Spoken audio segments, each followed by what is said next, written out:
The furious ఇదొక Hong Kong action thriller movie. Run time వచ్చేసి దగ్గర 113 నిమిషాలు ఉంటుంది. తెలుగు డబ్బింగ్ అయితే అవైలబుల్ లేదు, కేవలం ఇంగ్లీష్ లాంగ్వేజ్ మాత్రమే రిలీజ్ చేశారు. ఫ్యామిలీతో చూడొచ్చంటే లేదు మామ, ఎందుకంటే హెవీ వైలెన్స్ ఉంటుంది. సో ఫ్యామిలీ ఆడియన్స్కి అయితే రికమెండ్ చేయండి. అయితే రివ్యూలోకి వెళ్ళే ముందు ఒక చిన్న రిక్వెస్ట్ మామ, మీరు ఛానల్ కానీ ఫస్ట్ టైం అయితే ఒక్కసారి ఛానల్ కంటెంట్ చెక్ చేయండి. నచ్చితేనే ఛానల్ సబ్స్క్రైబ్ చేయండి, వీడియోకి లైక్ కొట్టి షేర్ చేయడం మర్చిపోకండి. Back to the video. మామ కొన్ని యాక్షన్ సినిమాలు ఉంటాయి, స్టోరీ గురించి థియేటర్ నుంచి బయటకు వచ్చాక మర్చిపోతాం, కానీ ఫైట్స్ గురించి మాత్రం ఫ్రెండ్స్కి చెప్పుకుంటూ తెగ మాట్లాడేసుకుంటాం. అయితే ద ఫ్యూరియస్ మూవీ ఎగ్జాక్ట్లీ ఆ కేటగిరీలో ఉంటుంది మా. స్టోరీ సైడ్ నుంచి చూస్తే చాలా సింపుల్ సెటప్ ఉంటుంది సినిమా. వాంగ్మై అనే మ్యూట్ ఫాదర్ తన డాటర్ని చైల్డ్ ట్రాఫికింగ్ గ్యాంగ్ నుంచి సేవ్ చేయడానికి డేంజరస్ వేసం స్టార్ట్ చేస్తాడు. ప్యారలల్గా నవీన్ అనే ఒక జర్నలిస్ట్ కూడా అదే క్రిమినల్ నెట్వర్క్తో పర్సనల్గా కనెక్ట్ అవుతాడు. అయితే అక్కడ నుంచి revenge, rescue mission, action blocks చుట్టూ స్టోరీ ట్రావెల్ అవుతుంది మా. అయితే స్టోరీ వెనకంటే చాలామందికి Taken, man on fire, extraction type movies గుర్తుకొస్తాయి. నిజం చెప్పాలంటే సినిమా కూడా కొత్త స్టోరీ చెప్పడానికి ట్రై చేయదు. అసలు ఆడియన్స్ని సీట్ ఎడ్జ్లో కూర్చోబెట్టడానికి యాక్షన్ మీద ఫుల్ ఫోకస్ పెట్టారు. అయినా సరే యాక్షన్ సినిమా చూడడానికి స్టోరీతో సంబంధం ఉంది మామ, యాక్షన్ మాత్రమే ముఖ్యం. అయితే సినిమా బిగ్గెస్ట్ స్ట్రెంత్ ఏంటంటే యాక్షన్ కొరియోగ్రఫీయే. డైరెక్టర్ కెంజుకియం యాక్షన్ డిజైన్ చేసిన విధానం చాలా ఇంప్రెసివ్గా ఉంటుంది.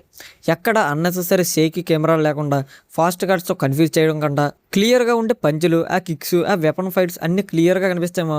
అందుకే ప్రతి దెబ్బ ఆడియన్స్కి ఇంపాక్ట్ క్రియేట్ చేస్తుంది. ఎస్పెషల్లీ సెకండ్ హాఫ్లో వచ్చే యాక్షన్ సీక్వెన్స్ అయితే సినిమా నెక్స్ట్ లెవెల్కి తీసుకెళ్తుంది అనమాట. ఐస్ ఫ్యాక్టరీ ఫైట్ ఒకటి ఉంటుంది మా, ఆ సీక్వెన్స్ అయితే మూవీకి హైలైట్ అని చెప్పాలి.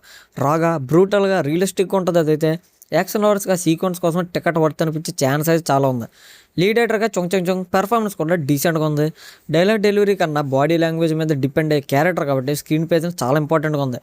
అక్కడ తన రోల్ని బాగా హ్యాండిల్ చేశాడు.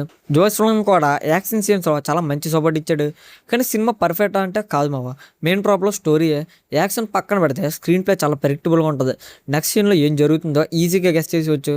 విలన్స్ కూడా చాలా జనరల్గా ఫీల్ అవుతారు. ఎమోషనల్ డెప్త్ కన్నా యాక్షన్కి ఎక్కువ ఇంపార్టెన్స్ ఇచ్చారు, ఎందుకంటే యాక్షన్ సినిమా కాబట్టి. డైలాగ్స్ గురించి మాట్లాడితే యావరేజ్. కొన్ని ప్లేసెస్లో old school action cinema feel వస్తుంది. కానీ హానెస్ట్లీ చెప్పాలంటే ఆడియన్స్ కూడా ఇక్కడ డైలాగ్స్ కోసం రాలేదు కాబట్టి ఫైట్స్ కోసం వస్తారు. సో దానితో సంబంధం లేదు మనకి. అది పక్కన పెడితే బ్యాక్గ్రౌండ్ స్కోర్ అయితే యాక్షన్ సీన్స్ని బాగా సపోర్ట్ చేస్తుంది, కానీ మెమొరబుల్గా మాత్రం ఉండదు. క్లైమాక్స్ కూడా సేఫ్ రూట్లోనే వెళ్తుంది. బిగ్ సర్ప్రైజ్ మూమెంట్స్ ఎక్స్పెక్ట్ చేస్తే డిసప్పాయింట్ ఉండొచ్చు. ఫైనల్గా చెప్పేది ఏంటంటే ద ఫ్యూరియస్ స్టోరీ కోసం చూసే సినిమా అయితే కాదు, లాజిక్ కోసం చూసే సినిమా అయితే అంతకంట కాదు. ప్యూర్ యాక్షన్ ఎక్స్పీరియన్స్ కోసం చూసే సినిమా అయితే. నీకు మార్షల్ ఆర్ట్స్ యాక్షన్ మూవీస్ అంటే పిచ్ ఉంటే ఈ సినిమా డెఫినెట్లీ ట్రై చేయొచ్చు.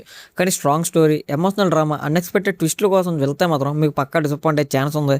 సో ఈ మూవీకి నా రేటింగ్ 3.5/5. స్టోరీ అయితే రొటీన్, కానీ యాక్షన్ మాత్రం థియేటర్లో సీట్ ఎడ్జ్ని కూర్చోబెట్టే థ్రిల్ అయితే వస్తుంది బా. సో ఈ సినిమా ముందే చూసుంటే ఇందులో ఏ యాక్షన్ సీక్వెన్స్ మీకు బాగా నచ్చిందో కామెంట్లో చెప్పండి. వీడియో నచ్చితే లైక్ చేయండి, ఛానల్ సబ్స్క్రైబ్ చేయండి. ఉంటామరా.